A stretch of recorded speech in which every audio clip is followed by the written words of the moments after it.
Hey everybody, Skip Ranke coming to you from the Main Street Marketing Podcast Studios in lovely Oconomowoc, Wisconsin. Main Street Marketing is brought to you by Paragon Marketing Group. And with me today, I have Emma Opperman. She is our production manager for the organization, and we're going to talk about websites. Emma, we always say one thing about a website. What is that? That your website is the front window to your business. Okay, and if with that being the case, that is one of the most valuable tools that you can have as a business.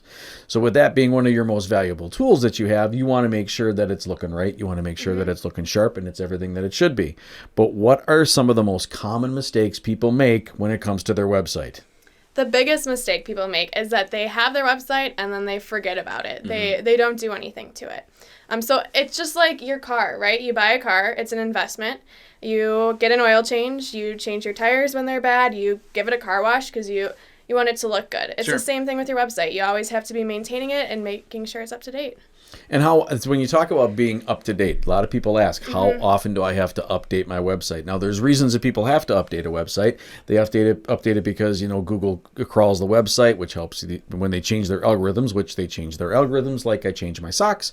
But, how often should somebody be updating their website? I mean, as a general rule, some people need to update more than others, but what's a general rule for that? Right. Well, there's kind of two different updates. There's updating like the system and the core that you use to build the website. So a lot of our websites are WordPress. So we go in every week and we're doing updates on the plugins, the system, themes, whatever updates happen to be that week. But then there's the updates of changing your content, like you mentioned, for SEO. Sure. Or adding new pictures, new staff. That's probably important, I would say, at least every other month, because Google and the other search engines like to see new content. When we talk about relevant, obviously when you're updating your website, you want to make sure all your employees' pictures are up to date. You want to make sure emails are up to date. When somebody leaves the organization, make sure that is taken off. So there's a lot that goes on with that. But let's talk about security. We see this all the time. On any given time, through our sites, we have malicious login attempts. We have people trying to hack into sites. Some people have nothing else better to do than to try to hack into a website. Some of these people get paid based upon how many times and how many websites they can hack into. It's a horrible thing out there, and they're not really looking for any valuable information. Sometimes people don't store anything on their website. They just want to disrupt business. But when it comes to security, how often should somebody be changing, let's say, their password on their website, and what do you think are some rules with regards to how strong should those passwords be? Well, it's so important that your password is long. It's not password. It's something that has characters. It has capital letters. It's a long password. It's something that you're never gonna remember off the top of your mind. So it has to be a long password, and it should be changed probably a few times a year just to be safe. Yeah. But that's why, back to the updating, that's why it's so important to update all the time, because if you don't update the system and the plugins of your website for 6 months, that just opens up more vulnerabilities that people are able to tap into to get into your website. And the hackers scan those sites and look for those vulnerabilities all of the time. I mean, and it's crazy. I mean, we've seen some sites that never get even had any mention paid to them from a hacker or somebody who's trying to log into them. But then there's somebody who should be getting some attention because maybe they capture credit card information or something along those lines, and then they never get even contact. So it's just really a good rule of thumb. I even heard lately that you should create a phrase of something that you would remember. So let's say it's your favorite movie. I love the movie Star Wars, or I like to really eat, chocolate candy. Something that would really make it even harder for people to even hack into it. But let's talk a little bit about the design of a website. We've talked about it, when people like to have their websites designed, they want to design it the way that they want it to look. That's not necessarily right, is it? No, people forget that. I mean, sometimes people that build websites forget that. It's not about you. It's not even about the person whose website it is. It's about that end user, your end customer, potential customer that's going to be coming onto your website. What are they looking for? What attracts them?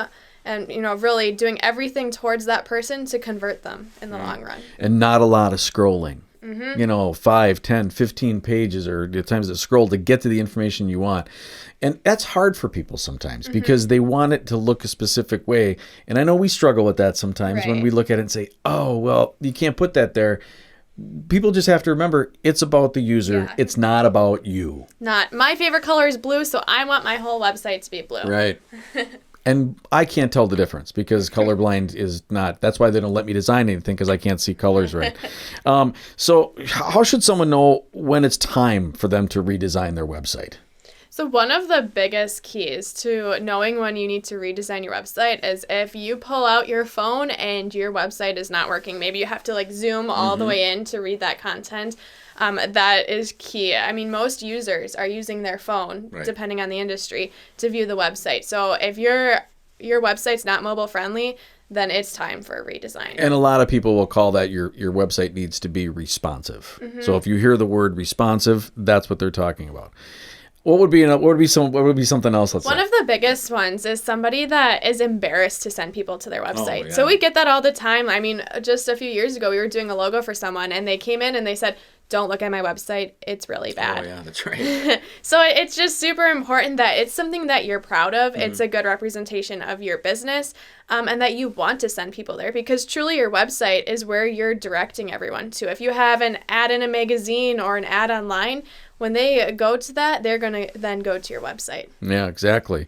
And if somebody gets there and the content is old, it's outdated, they see that it's not being, it really is a direct reflection of their business in some cases. You know, if like at the bottom on the footer you see 2005, that's a first impression for people because they say, well, if you can't keep up your website, well, what else are you not keeping up with? Right. Or if somebody calls you and they're asking about a service that you haven't offered in 3 years, that's pretty embarrassing. Yes, that is a very embarrassing thing. We had somebody who called in. They said, well, half the employees that are on my website aren't even here anymore, and they're trying to get a hold of them, and they don't even exist. So that is a really big point of it. One of the other things that we really notice is that when people go to, like if they have older websites, they load super slow, and it takes them forever for that website to load. Now there is some load time, and that's not necessarily always dependent upon the website. Sometimes there's server issues and things along those lines. But you know, people want that responsiveness. They want it to load fast. So that's another good indication, isn't it? Right. I think they used to say you had 7 seconds to catch someone's attention, but every year that's going down. I think like right now, I mean, truly, if you don't have someone's attention in 3 seconds, they're long gone. Oh, wow. So then that brings up a really interesting point. When that person first arrives to that website, that what they see, that image, that whatever that is, has to capture their attention. Right. I mean, I just read an article recently where they formed their opinion about your business based on your website in 50 milliseconds. So as soon as your page loads, that's how quickly they just made their opinion about you. 50 milliseconds. I can't even fathom. I mean, I understand that. I mean, when I took a look at, this past weekend, we were at an event, and I sat there and I was looking at some of the people's websites that were there, and some of them were really outdated, and I am judgmental when it comes to that. Well, because I'm in the business, of course, but it really does formulate my opinions pretty fast about an organization, especially if it takes forever to load or nothing's valid on it. So if someone's thinking about redoing their website, what are some of the things that they need to do to prepare for that redesign? What are some of the things they need to gather? Right. So it's the most important part is probably what pages do I want on my website? And we're here to help them. But truly a business owner knows their business the best. So what services do you offer? You probably want a page for each service. Where are you going to put information about your company? How are people going to get a hold of you? So really the first part is drilling down what information your potential audience is looking for and how we're going to display that. Okay. And some of the other things they probably need to think about is what they want to say on the pages. They want to think about, well, okay, I have to write content. I have to have, make sure I have a high level of over my services and what I'm trying to convey. But pictures are crucial. Not even just pictures, but video. Oh, right. I mean, video is key. Yeah, and so you can roll video really anywhere on our website. You can roll it in a banners. You can roll it anywhere. You can have a video library. That's really super important. So video is really super important when it comes to that website. But having good pictures that are relevant, though, also as well, to your product and to your service, that when people look at it, they can say, oh, he's a plumber. Oh, he installs this, or she makes these things, or whatever the case may be. Pictures are very important. Yeah, you got to tell the story. The last thing you want is for someone to go on your website and be like, what do they do? Right. And that leads to the About Us page. The About Us page is probably, even on Facebook, I know in the social media world, the About Us page is really a highly visited page. People want to know about your organization. So the About Us should be all about the why and who, right? I mean, they should be writing content about who they are and why they do what they do that brings a passion. And then that in turn should be conveyed back to the client. Right. People make their decisions on emotion. There's, 15 plumbers in this area. They all do probably the same thing, but who has a better story that conveys that emotion to people on why they need to contact them and really why they do what they do? Right. And so a lot of times we get this. Well, my uncle, nephew, twice removed, makes websites, and which is fine, and they sometimes can make really nice websites, and we've come across some that are really well made. But what if they don't know what they're doing and it takes a long time to have those built? You can fray up some relationships, but one thing we find is when people make websites, they're not doing it right. So let's talk a little bit about self-made websites, and let's talk about the importance of using a developer. Right. So we live and breathe the world of websites every single day. I mean, we have 150 websites underneath our realm, and we build, I don't even know how many we build a year, to be honest with you. It's got to be in the 30 or 40 websites a year. So the difference between us and somebody who does it is important for people to understand.